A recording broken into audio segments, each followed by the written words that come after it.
The governing body is sending a strong message to President Trump about the 2026 World Cup games. The vice president of FIFA reacted to the president's claim that he can move matches out of U.S. cities that he considers dangerous. FIFA's vice president said football is bigger than any country. With all due respect to current world leaders, football is bigger than them. And football will survive their regime, their government, their slogans.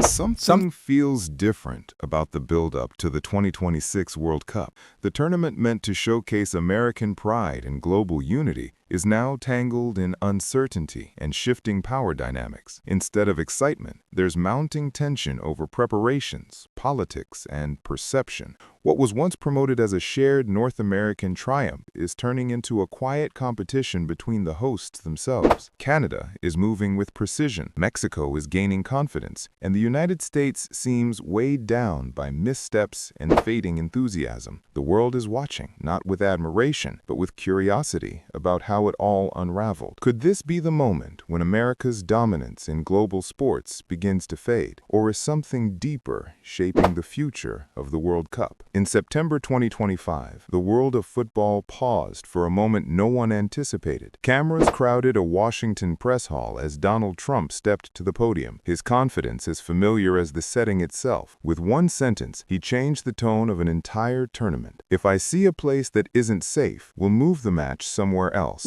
The words hung in the air for seconds before rippling across headlines and social media feeds.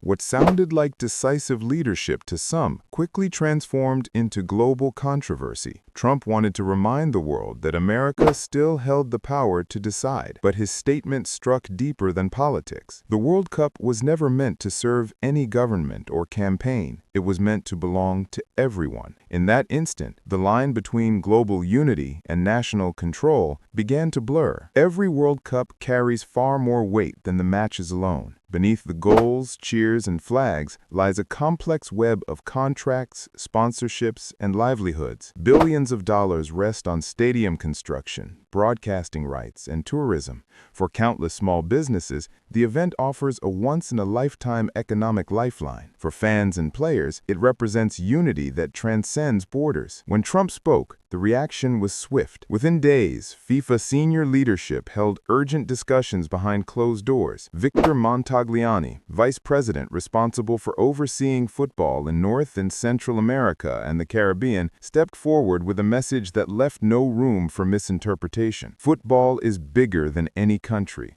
bigger than any government or slogan. It was a subtle but powerful reminder that football is guided by the passion of its people, not the influence of presidents. The tone may have been diplomatic, but the meaning was unmistakable. FIFA would not bend to politics. Trump's words had touched one of FIFA's deepest sensitivities, its independence. Since its inception, the organization has fought to remain free from government interference, regardless of the nation involved. The agreements for the 2026 World Cup had been sealed years earlier, covering 16 cities across North America.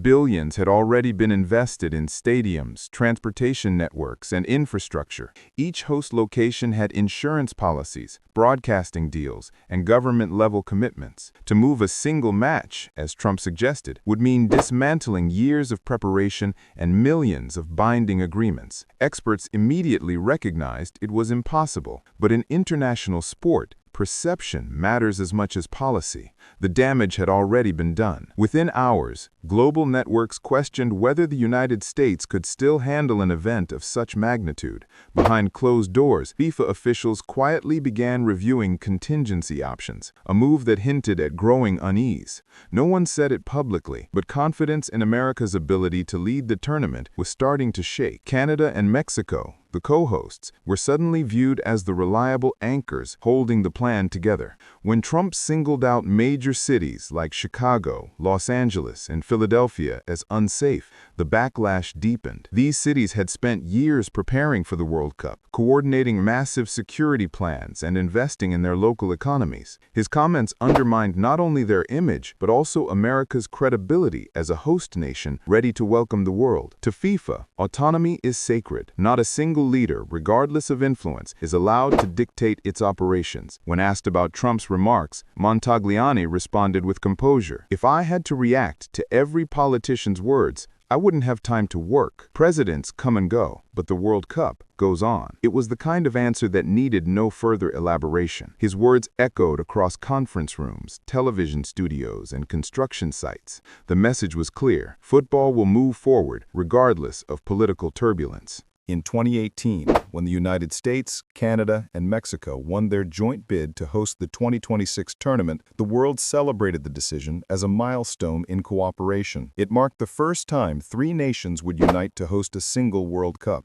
The optimism was palpable. Trump, then serving as president, had even signed an official pledge to FIFA, assuring that every visitor, players, fans, and officials alike, would be treated with fairness and respect. That promise symbolized an America ready to lead the world through openness and organization. With modern stadiums, advanced infrastructure, and a reputation for large-scale events, the United States appeared to be the perfect choice. 7 years later, that hopeful vision began to unravel. The same figure who once stood for unity was now fueling division. His words, amplified by a turbulent political climate, painted a portrait of an America struggling to maintain its global image. International outlets from London to Doha began covering a different narrative. Reports of over 500 mass shootings in 1 year, along with widespread protests in major cities, raised serious questions about public safety. The country that once symbolized security and stability was now portrayed as restless and divided. For FIFA, the logistical hurdles were adding to the unease. Beyond political drama, practical concerns were becoming increasingly difficult to ignore. The United States is notorious for its strict visa requirements, a major challenge for fans hoping to attend. In countries like Russia and Qatar, access was simplified. Visitors needed little more than a ticket and a passport. In contrast, America's process demanded lengthy interviews, extensive financial documents, and months of waiting. One journalist summed it up bluntly: in Russia, you need a ticket and a passport. In America, you need a miracle. The sentiment captured the growing frustration among international fans who feared they might never navigate the bureaucratic maze. The World Cup is meant to erase barriers, not reinforce them. It thrives on open borders, shared cultures, and the unity of millions who gather for the same passion. When the host country complicates that experience, the magic fades. Trump's remarks about unsafe cities only deepened those cracks, feeding a perception that America was becoming closed off, cautious, and consumed by its own internal struggles. What he intended as a demonstration of strength sounded to many like instability. FIFA's main concern was no longer about the safety of venues. It was about whether the United States could still embody the values the tournament was built upon: trust, inclusion, and celebration. The World Cup has always reflected more than athletic performance. It mirrors the character and confidence of its hosts. In 2018, the United States was seen as reliable, well-organized, and globally admired. By 2025, that image was fading. Trust in American leadership was slipping, and FIFA began quietly strengthening its coordination with Canada and Mexico. Both nations were making steady progress. Construction projects were running ahead of schedule, and their governments projected calm efficiency. Global sponsors noticed this shift and began redirecting portions of their investment toward venues in Toronto, Vancouver, Monterrey, and Guadalajara. For them, the calculation was simple: fewer risks, smoother logistics, stronger returns. As the U.S. found itself mired in political debates, its neighbors were rising to the occasion. Their preparations were precise, their messaging confident, and their reputation growing by the week. What was meant to be a shared North American celebration was gradually turning into a quiet test of America's reliability. For many fans, it was disheartening to watch. The World Cup has always stood as a moment when nations put aside their differences to unite under the same banner. Now the very spirit of that unity felt uncertain. A country once known for leadership and confidence appeared entangled in internal battles and public doubt. The tension deepened when Trump, standing alongside Argentina's President Javier Milei at the White House, reignited the controversy. In response to a question about security in Boston, he claimed parts of the city had been taken over by unrest and hinted that World Cup matches could be removed from there.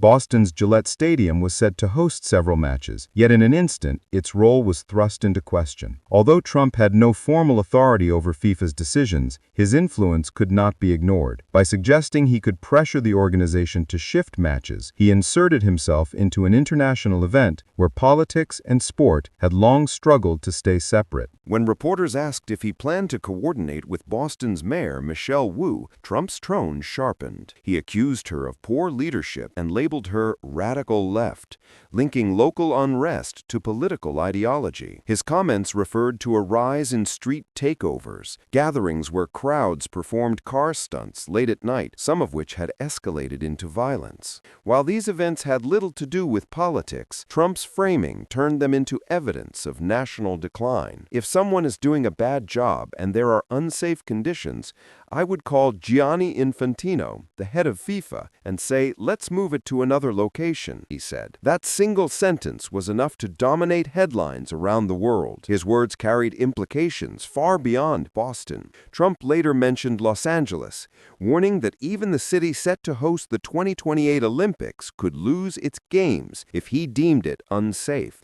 The suggestion unsettled both FIFA and the International Olympic Committee, raising concerns about how deeply politics might influence the future of international sports in the U.S. Within days, he expanded his criticism to Seattle and San Francisco, calling their leadership radical left lunatics and claiming they were incapable of maintaining order. 6 World Cup matches are scheduled for Seattle's Lumen Field and another 6 for Levi's Stadium in Santa Clara. The remarks triggered concern among local organizers, who had already spent years coordinating logistics, sponsorships, and fan infrastructure. Trump also pointed to his deployment of the National Guard in Washington, D.C., claiming that the move had eliminated crime in the capital and promising similar actions in other cities. He insisted that by the time the World Cup began, every venue would be safe, even if that meant moving matches elsewhere.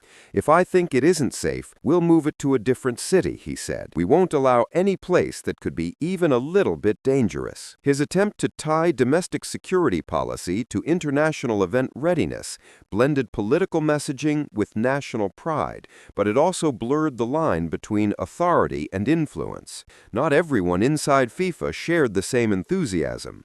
Vice President Montegliani made sure to clarify that decisions on host cities rest solely within FIFA's structure. During a conference in London, he reiterated that football stands above political shifts and will continue long after any administration has passed. His statement was subtle but unmistakable, a defense of the game's independence and a warning against blurring it with politics. Despite the controversies, FIFA's preparations remain on schedule. All 16 host cities across the U.S., Canada, and Mexico are expected to deliver. Internal reports confirm that safety standards, stadium readiness, and logistics are progressing without major issues. The 2026 World Cup is set to make history, expanding the tournament to 48 teams across 3 countries.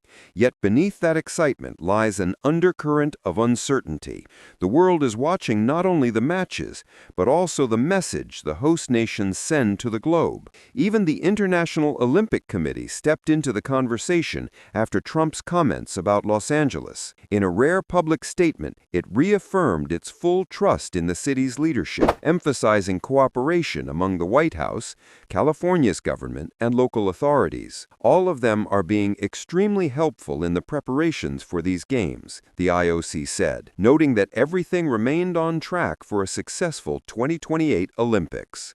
This ongoing saga reflects something larger than sport. In today's world, international tournaments have become stages where politics, power, and public image collide. Hosting the World Cup has always meant more than organizing matches. It's a statement about stability, unity, and credibility. When political rhetoric begins to define that image, the consequences reach far beyond the stadium lights.